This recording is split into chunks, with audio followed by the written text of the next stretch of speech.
we live in such an interdependence with our technology.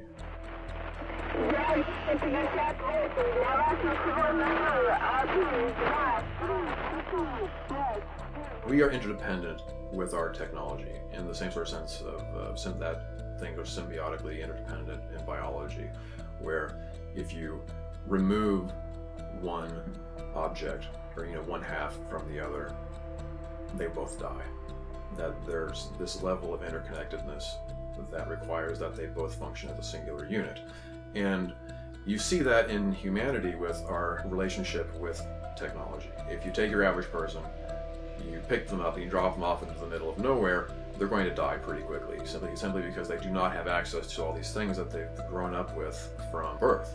And we require all of these tools to get food, to move around, to access information, or even just the basics of existence are all interconnected, are all very dependent on our technology.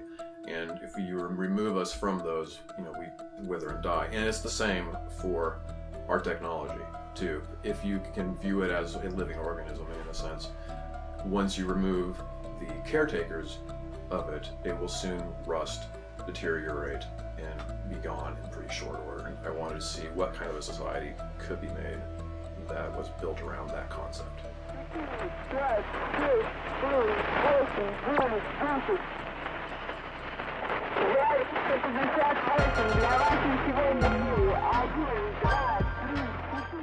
Science fiction in general tends to be a mirror that reflects how we deal with technology. I wanted it to be a more nuanced way of interacting with these organisms, and that's where the concept of the resonance tooth comes in. So where at puberty, every person that is in this society, once they, as a sort of a coming of age ritual, one of their canine teeth are removed and this resonance tooth is put back in. Instead of your cell phone, whispering into your ear, you have a device that talks directly into your brain because of this tooth that was put into you at puberty that has grown up through your sinus and into the frontal lobe of the brain where all the executive functions take place.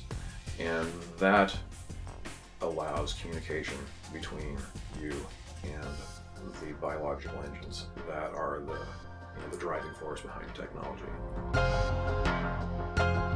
You could sort of view the book as a fence, in that there's a series of fence posts at various stages along in this book, and there's a single character that appears in each one of these fence posts that is the unifying element throughout the book, and she's the one that is here to guide us, that's here to substitute in for the reader, and is there to allow the story to unravel or to unfold. And since world building is that first thing that I've always loved, I want to make that be the focus of the book.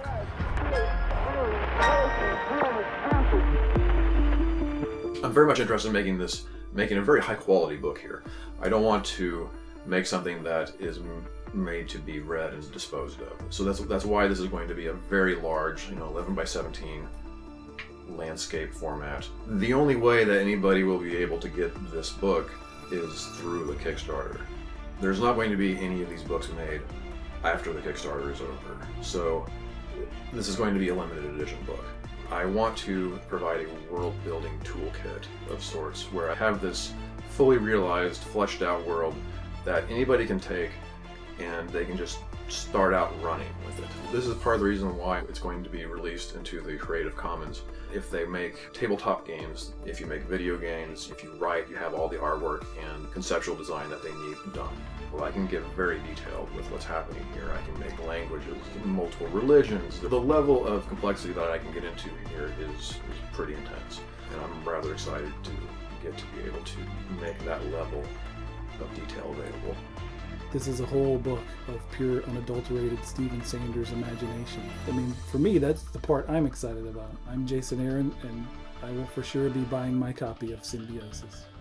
Yes, it is I, Sam the Hammer Humphreys, a.k.a. the Dread Lion Humphreys, and I'm here today to talk to you about my main man, Stephen Sanders. You know him as the artist on Wolverine and the X-Men. Stephen is the artist without fear, and his new Kickstarter project, Symbiosis, is one you really gotta take a look at. It's a beautiful sci-fi art book with a hidden component. It's Creative Commons enabled, so anyone can pick up his concepts and run with them. It's a really great project. I'm going to support it, and so should you. My name is Matt Fraction, and I write comic books. And one of the first comic books I ever got to write, I wrote for Steven Sanders to draw. The work I have seen is breathtaking. I can't wait to see it. I can't wait to hold it. I can't wait for Symbiosis to be a part of my life. I can't wait for his work to inspire thousands of other wannabe writers like me out there. Basically, as an artist, Steven Sanders has always been a world builder. Anytime I've worked with him on Sword specifically, there's a sense of a lived-inness. The fact that this is a place, the spaceships are designed, you always get the idea that Steve actually may have these spaceships in his basement. So this project makes so much sense to him, essentially creating a world and populating it. And I just want to see it. I just want to see what he does when given an entirely blank canvas, and basically then what we can do with what he's created. No, I'm very excited by this, and I really hope it happens. Hi, I'm standing here talking to my cell phone like a big weirdo because I want to support Steven Sanders' Kickstarter campaign. The guy's ridiculously talented, his project is ridiculously ambitious, you're tired of looking at my face, so just go ahead and donate. It's totally worth it, and I'm excited to see what he does.